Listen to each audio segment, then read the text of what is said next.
What up, y'all? Bet it up, bet it up. Bankroll Tim. This Landau. I'm moving a little slow. Stomach ain't been right last couple of days. But anyways. So, as you can see, I take the air chisel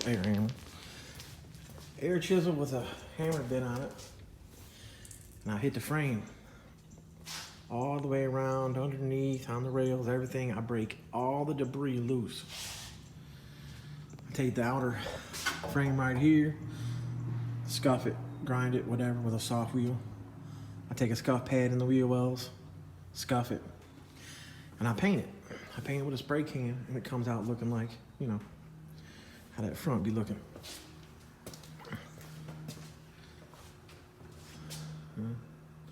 It's a semi-gloss, so it's actually giving off a little more shine. But my thing is with it, like the newer cars, the plastic inner wheel wells, they're like a semi-gloss, you know? So that's what I try to make these look like, which, I mean, you know, it's not perfect. It's not sandblasted all the way down and all cleaned up. This is something that you can do. Look, I even show my flaws. You can see right here, it didn't take because the frame had oil debris on it. And you know, anybody that paints any type of oil, it starts to fisheye, bubble up. So it's not perfect, you know? Oh, it's a weld tack, I think. No, it might be paint. But anyways, it's not perfect, but anybody can do this at home. Scuff pad, you know, you can get a scuff pad for nothing, next to nothing. You can get a can of paint. Good can of paint though. You know what? I'll give up that information right now. This is what I use, which in the stores it costs $6.99 a can. And I don't pay that for it. I pay half. I pay $3.99. I won't lie. Anyways, this is what I use. Krylon Color Max paint plus primer. So it's got a primer built into it, whatever. And then the number is, what is the number again? 5579, semi-gloss. There you go. Look at that, giving out more information. You scuff up the wheel well real good, which I'll show in a little bit what I'm gonna do here. You don't cake it on there, just put like a fog coat on it. Walk away, you know, go do something else for a couple minutes. Come back, put another fog coat on it. You know, let it sit for a little bit. Let it absorb into everything that's there. Sometimes it might crack on you, you know. Sometimes it might, you know, it depends on the car and what's on the frame, and if there's gear lube, if there's brake fluid, stuff like that. But you're just trying to clean it up, make it look good. That wow factor, when somebody sees something for the first time, you know, you miss a lot of little things. Then when you see a car again and again and again, you might see a couple other little things, you know. But anyways, I like to clean them up and paint them up. Now we got somebody pulling up. He just turned around and left. I seen him on my cameras. Anyways, getting nice out. Got the door open. Loving it. It's a Saturday. I'm in here cleaning the frame. This one, the gas tank, obviously somebody painted before they put in, so I'm just gonna go around the gas tank. Frame tail looks a little rough right there. See if I can do something about it. I might not. I still got a lot of strength to it. I didn't charge for that, but didn't notice it until I started cleaning the frame. But yeah, that front is all together. Brake lines are on there. Put the tabs on the frame. Got the little clip in there. I know a lot of times I forget to do that on a couple cars. See? Now I didn't have to tell you that, but I'm pretty honest. It wouldn't be nothing to do. Sometimes you can get these tabs right here that have a little notch in them, so that way you can slide it out. You know, you'd be able to take it off, take the stock one off, get rid of it, cut it with the cutoff wheel, whatever, put this on. But if I put the car together and I didn't put this clip on the frame, or this tab on the frame with the clip, it would be easy for me to put it back on if they care and want it. You see this side did the same thing.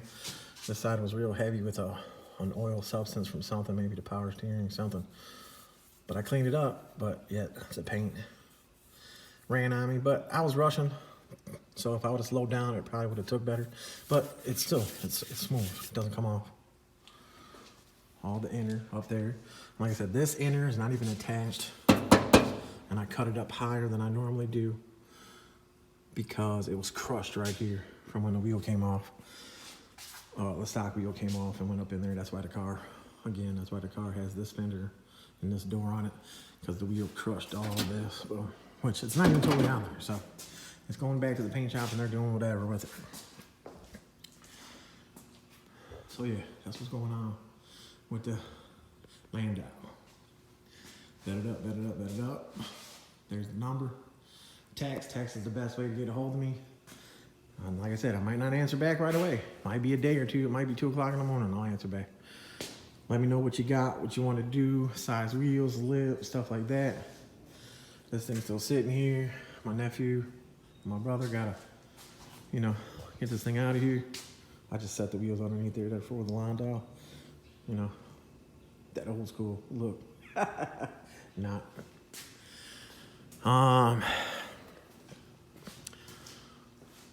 The anti-roll for this, let's see, is all fabbed up right here. Had to make it shorter width-wise. As you can see, here, you can see the difference in length right there. Let's see, there you go, a little shorter. So we had to fab this one. We ordered this one, raw material, unwelded, measured it all up because of the narrowness of the GN right here. You can see in between the coilovers, a lot less room.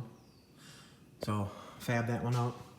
The other one sitting there is gonna be for the tan cutlass right here, because this one also, as you can see, the line, this is where the, let's see, this is where the inside of the frame, outside the square frame rail is gonna be. It's gonna go through here. So this one's gonna be a little narrower too than stock length, which, like I said, this is the rear end fabbed up for it right here. Got the other rear end right there that we built a couple weeks back. He went ahead and got a disc brake kit, so I just gotta finish that up. I gotta drill some holes. 2 holes are already drilled. I gotta drill the other 2 holes out, set everything back up on there, put it back together, put the gear lube back in it. But I noticed the pinion is a little loose on it, which I did not set up the gear in this, somebody else did. But I'm gonna go through the pinion because we're here, tighten it up, see what's going on. If I gotta reset the backlash, I'll reset it. You know, if I notice things, I try to take care of them. Shop is a mess. Rear ends everywhere. Dirt, dust, debris. This is the anti-roll for the Chevy over there, which this one wasn't unwelded, it just was uncoated, which that's fine. I'll take the caps off the end, they slide right off, and I'll paint it. I still gotta clean up the sway bar and paint it, which is against the wall right there to the left. But I figure I'd come down, get some time in on this, even though my stomach's still hurting. Gotta work, gotta get it done. And yeah, bankroll 10. All these damn parts, brakes. I still got a lot next door. And like I said, with the Brembo brakes, this is the, you gotta run longer studs, and then you gotta run a spacer. This is the type of spacer I'm talking about. I ain't talking about them adapters or them gray piece of shit ones. These are solid billet aluminum. Good, they fit right on the studs, no play. Obviously it's got 4.5, 4 3/4, and 5 inch. And most of the time 5 inch on the race car stuff is gonna have a 5/8 stud. That's why that hole is so big. But anyways, I run the 1/2 inch studs. But I got a 1 inch right here, a 1/2 inch right here.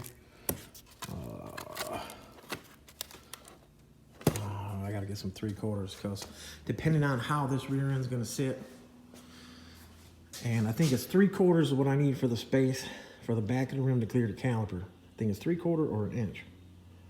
So it's right in there. I should be writing all this stuff down, but I'll be forgetting. My son hasn't been in here to work on the Chevy, so it went and got all dirty and dusty again. he keeps saying, what am I going to do? There's nothing to do. I'm like, come clean it up. Oh, it's going to get dirty again. We'll put a car cover on it. Then he doesn't have nothing to say. So, I don't know. Into them damn video games and staying up all night. But yeah. All right, y'all. See all them stickers right there? We putting up stickers on my banners. Look at all them Woodwood brake stickers. Try to make it like a racing track all the way around the shop. But then again, I'm only renting. I need to get a shop. Get a real shop. My own shop. Piece of property. About an acre or so. Be building a house on there, put a building on there, and then I can just walk out the house, walk into the shop, and work. I'd work it all day, every day. But all right, y'all. That's what I got for you. First long video in a long time. Most of you probably don't even care. It's all good. Appreciate y'all. I'm still rolling with the lift giveaway. So if y'all want to enter that, it's always in the description. $45 entry fee. Full custom suspension. Box Chevy, G-Body, old school, Chevelle, whatever. Whatever car you got. If you win, you can get the build or you can take some cash. Whichever way you want to do it. 15 top prizes. Number one being the full custom suspension giveaway. Frame notch, narrow, tuck, fat lips, mini tubs, whatever you want to do. So if you win, it's up to you. And yeah, that's what we got going on. It is dirty, dirty, dirty in here. I guess that's what a shop should be when you're working. Especially when you're cleaning frames and knocking all the debris off, cleaning their cars up. Who else is showing that? Who else is doing that work? I don't know. I don't see too many people doing that. You know, cleaning up the frames, notching them out real nice, showing their work, you know. I don't know. Maybe you guys could tell me who's doing that. Who's actually showing the process. I don't know. All right, y'all. Bankroll Tim, bet it up. I'm out. Appreciate everybody. Appreciate all my subscribers, my true fans, followers. You can see a lot more work, pictures and stuff like that. IG, Bet It Up Customs. Facebook, Timothy Bourgoine. The name also will be in the description. That's all my real info. You know, I ain't hiding nothing. And if anybody got a problem with me, whatever, you want to hit me up, you want to talk shit, it's all good. I don't care. Don't bother me none. Bankroll Tim, Bet It Up. I'm out. Peace out.